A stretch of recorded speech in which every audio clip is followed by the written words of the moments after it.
गुरुर्ब्रह्मा गुरुर्विष्णू गुरुर्देव महेश्वरा सद्गुरु साक्षात परब्रह्म तस्मै श्री सद्गुरवे नमः। जय जय रघुवीर समर्थ श्रीराम समर्थ। सद्गुरु चरणांना नतमस्तक होऊन आपण या शुभ्र सकाळच्या तेजोमय वातावरणामध्ये सर्वजण उपासना करून श्रवणाला बसलेले आहात असं समजून आपण या निरूपणास सुरुवात करूया। मायबाप सज्जनांचं स्वागत आहे। समर्थांनी सांगितलेलं आहे ना, मनुष्याच्या जीवनामध्ये एवढे प्रश्न पडलेले असतात ना, भक्ती मार्ग जरी तो करायला बघतो ना तरी सुद्धा आशेनं भगवंताकडे वेगवेगळं मागणं मागत असतो की जेणेकरून भगवंत मला हे दे, भगवंत मला ते दे, पण भगवंत देईल अशी त्याला अजिबात त्याच्या मनामध्ये श्रद्धा नसते। त्याच्या मनामध्ये नेहमी वाटत असतं मला हे मिळेल का बरं, मी जी भक्ती करतो, मी जी पूर्ण उपासना करतो, हे सर्व केल्याने मला नक्की मिळेल का बरं, अशा अनेक प्रश्न त्याच्या मनामध्ये असतात। पण समर्थांनी सांगितलेलं आहे ना, तू त्या गोष्टीचा अजिबात विचार करू नकोस, जे तुझ्या नशिबामध्ये आहे ना। बघा, आता एखादा मनुष्य विचार करेल मी भरपूर पाप केलेले आहेत, मी भरपूर काही एवढे अत्याचार केलेले आहेत, एवढं दुसऱ्यांच्या जीवनामध्ये दुःख दिलेलं आहे, मला त्यामध्ये पुण्य निर्माण होईल का बरं, मी जर भक्ती मार्ग केला तर त्यामध्ये पुण्य निर्माण होईल का बरं। समर्थांनी बघा मनाच्या श्लोकांमध्ये सुंदर असं वर्णन केलेलं आहे। अजामेळ पापी तया अंत आला, कृपाळूपणे तो जणी मुक्त केला, अनाथासी आधार हा चक्रपाणी, नुपेक्षी कदा देव भक्ताभिमानी। जय जय रघुवीर समर्थ। बघा किती सुंदर वर्णन केलेलं आहे। हा महापापी अजामेळाचा मृत्यू जेव्हा जवळ येतो ना, जेव्हा जवळ आला होता तेव्हा नाम घेतल्यामुळं भगवंताची कृपा केली आणि भगवंताची कृपा करून त्याचा उद्धारच झाला ना। म्हणजे जिथे भगवंताची कृपा असेल ना, तिथे तुम्ही कितीही अगोदर पाप जरी केलेलं असतील तरी भगवंताच्या नामस्मरणानं त्या पापांची राख रांगोळी होऊन जाते। म्हणजे भगवंताच्या नामस्मरणामध्ये किती शक्ती आहे बरं। भगवंत हा अनाथांचा आधारच देतो ना, तो भक्तांचा कैवारी आहे, तो भक्तांची कधीही उपेक्षा करत नाही। मग तो महापापी अजामेळा होता, त्याने एवढी बघा पाप केली होती तरी सुद्धा नामस्मरणानं त्याची पाप ती पुण्यामध्ये रूपांतर झालं। मग आपण एवढे पापी आहोत का बरं, आपल्या जीवनामध्ये तशी आपण पाप केलेलीच नाहीत ना, मग आपल्या जीवनामध्ये आपण पहिलं तिराला जाऊ शकतोच ना। भगवंताची कृपा आहे ती आपल्यावर निश्चित होणार आहे, फक्त तुम्ही नितांत उपासनेमध्ये राहा। म्हणजे माझा भगवंत एवढं भोलं दैवत आहे ना, तुमच्यासाठी नव्हे तर तुमच्या सुखासाठी काही त्याला नाही व्हावं लागलं। म्हणजे प्रत्येक तुमच्या सुखासाठी त्याला प्रत्येक क्षणी खाली यावं लागलं आणि प्रत्येक क्षणी तुमच्या जीवनामध्ये सुख निर्माण करण्यासाठी कष्ट घ्यावेच लागले ना। बघा, भक्त प्रल्हादांची गोष्ट तुम्हाला माहीत असेल। भक्त प्रल्हादासाठी माझ्या भगवंताला काय व्हावं लागलं बरं। बघा मनाच्या श्लोकांमध्ये सुंदर वर्णन केलेलं आहे। महाभक्त प्रल्हाद हा कष्टविला, म्हणोनी तया कारणे सिय झाला, नये ज्वाळ विशाळ सन्निध कोणी, नुपेक्षी कदा देव भक्ताभिमानी। म्हणजे हा प्रल्हादा मोठा भक्तच होता ना। हिरण्यकश्यपूनं त्याचा छळ मांडला तेव्हा त्याच्यासाठी भगवंताने कशाचा अवतार घेतला बरं। भगवंत सिंह बनला ना, त्याच्या अंगातून त्यावेळी प्रचंड ज्वाळा निघत होत्या. त्याच्याजवळ कुणीही जाऊ शकत नव्हतं. भगवंत हा भक्तांचाच कैवारी आहे ना, तो आपल्या भक्तांची उपेक्षा कधी करत नाही. म्हणजे भक्ताला कधी दुःखी तो पाहू शकत नाही. फक्त या भक्तानं निरंतर भक्तिमार्ग करायला हवा. पण हा भक्त करतो का बरं? भक्त कंटाळा करतो. दर वेळेला दुसऱ्यांच्या दुःखामध्ये आहे ना, तो कधीच सहभागी होत नाही. दर वेळेला तो दुसऱ्यांच्या सुखामध्ये कधी सहभागी होत नाही. मग अशा वेळेस भगवंताला असं आचरण आवडतं का बरं? समर्थांनी सांगितलंच आहे ना, जेव्हा तुम्ही दुसऱ्यांसाठी चांगल्या गोष्टींचा विचार करता ना, तेव्हा त्याच गोष्टी तुमच्या आयुष्यामध्ये येतात. आणि हाच निसर्गाचा नियम आहे ना. म्हणजे तुम्ही दुसऱ्यांच्या आयुष्यामध्ये जर वाईट केलं तर तुमच्या आयुष्यामध्ये सुद्धा एक ना एक दिवस तसंच होणार आहे. म्हणून कोणतीही इच्छा पूर्ण झाली नाही ना, तर हा क्रोध वाढत असतो. आणि पूर्ण झाली तर लोभ वाढतो. आणि त्यामुळं आयुष्यामध्ये प्रत्येक परिस्थितीमध्ये आहे ना, धैर्य ठेवणं हे श्रेष्ठचंच लक्षण आहे ना. पण आपल्या जीवनामध्ये धैर्य जर नसेल तर काय होतं बरं? आपल्या जीवनामध्ये जर धैर्य नसेल ना, तर मनुष्याची अधोगती होते. म्हणून कोणत्याही गोष्टीची घाई करू नका. आयुष्यामध्ये आपल्याला नक्कीच संध्या मिळणार आहेत. नक्कीच भगवंताची कृपासुद्धा होणार आहे. पण अतिघाई संकटात नाही, ही जी म्हण आहे ना, ती वेळोवेळी आपल्याला पाहायला मिळते. समर्थांनी सांगितलेलं आहे, मनुष्यानं आहे ना, बघा तुम्ही ज्याप्रमाणे तुम्ही कर्म कराल ना, त्याप्रमाणे तुम्हाला कर्माची फळं भोगावीच लागतात. म्हणूनच समर्थांनी सांगितल्याप्रमाणे आपल्या जीवनामध्ये रोज उपासना घडायला हवी.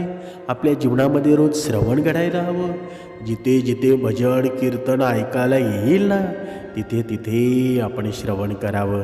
नाहीतर कधी कधी म्हणतात ना, की कुठे भजन ऐकायला आलं ना, तरी काहींच्या कानांना त्रास होतो. की ते म्हणतात, यांना आजच भजन करायचं होतं का? म्हणजे एवढा नास्तिकपणा आयुष्यामध्ये असणं हे चांगलं लक्षण आहे का बरं? त्याला कधी स्वर्गप्राप्ती होईल का बरं? कधीच नाही. बघा, दुसऱ्याचं वाईट करणाऱ्यांचं आहे ना, स्वतःचं चांगलं कधी होत नाही.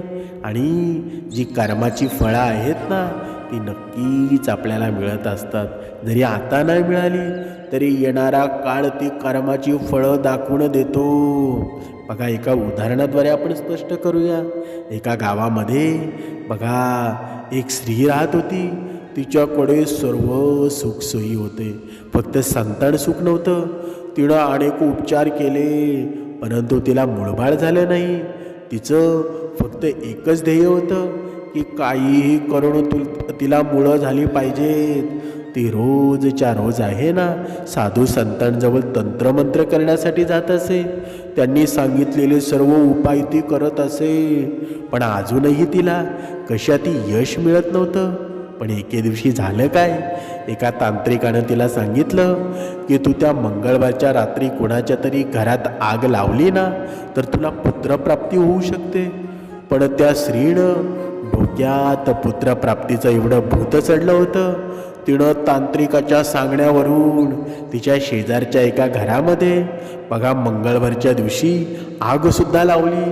रात्रीची वेळ होती आणि कोणाला काहीच कळालं नाही की आग नक्की लावली कोणी. सुदैवानं त्या घरातील माणसं काही कामानिमित्तानं शेजारच्या गावी गेली होती, हे तिला माहीत नव्हतं. त्या घरामध्ये जे काही होतं ना, धन दौलत संपत्ती पशुपक्षी सर्व काही जळून खाक झालं. गाई म्हैसी बैल सर्व मिळून 8 प्राणी त्या आगीमध्ये जळाले. सर्वांची खूप हळहळ व्यक्त केली, पण कुणी केलं हे मात्र कुणालाही कळालं नाही. काही दिवसांनी त्या स्त्रीला पुत्रप्राप्ती झाली. अशा प्रकारे तिला एक एक करून 8 पुत्र झाली. आता ती 8 पुत्रांची आई बनलेली होती. ती स्त्री आता खूपच आनंदित राहू लागली होती. परंतु तिचं हे कृत्य आहे ना, तिच्या सासऱ्याला माहीत होतं. त्याला माहीत होतं की हिने एका पाखंडी तांत्रिकाच्या सांगण्यावरून शेजारच्या घरामध्ये आग लावून निर्दोष 8 प्राण्यांना मारलं आहे. त्या स्त्रीचा म्हातारा आहे ना, तोच म्हणजे सासरा. एके दिवशी बसून हा विचार करत होता की हिनं तर खूप मोठा अपराध केला आहे, परंतु एवढा असून सुद्धा देवाने हिला 8 पुत्रांची आई कशी बनवलेली आहे बरं. हिला खूप मोठा आनंद देवाने दिलेला आहे. त्या आगीमध्ये बिचारे ते निष्पाप प्राणी मात्र जळून मेले होते. त्यांचा काही दोष होता का बरं. असं वाटतंय की देवाच्या घरात सुद्धा न्याय नाही.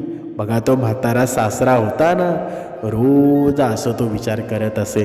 हळूहळू दिवस पुढे सरकू लागले, तसे तिचे ते 8 पुत्र मोठे होऊ लागले आणि एक एक करून त्यांची लग्न लावून दिली. मुलाचं जसं लग्न व्हायचं तसं तिच्या आनंदाला पारा उरायचा नाही. परंतु तिचं दुर्भाग्य इतकं होतं ना की जसे जसे त्यांचे लग्न लावायची तो तिचा मुलगा मरायचा आणि असं करून तिचे 8ही पुत्र एका पाठोपाठ मरू लागले. आता त्या स्त्रीच्या डोक्यामध्ये हात लावायची पाळी आली की तिने सर्व आनंद दुःखामध्ये बदललेलं होतं. तिला रडताना पाहून तिचा सासरा तिला म्हणाला, अगं सोडबाई, तू आता रडत का आहेस बरं. जे तू पेरलं होतं ना ते तुला आता मिळालेलं आहे. देव प्रत्येक गोष्टीचा हिशोब ठेवत असतो ना.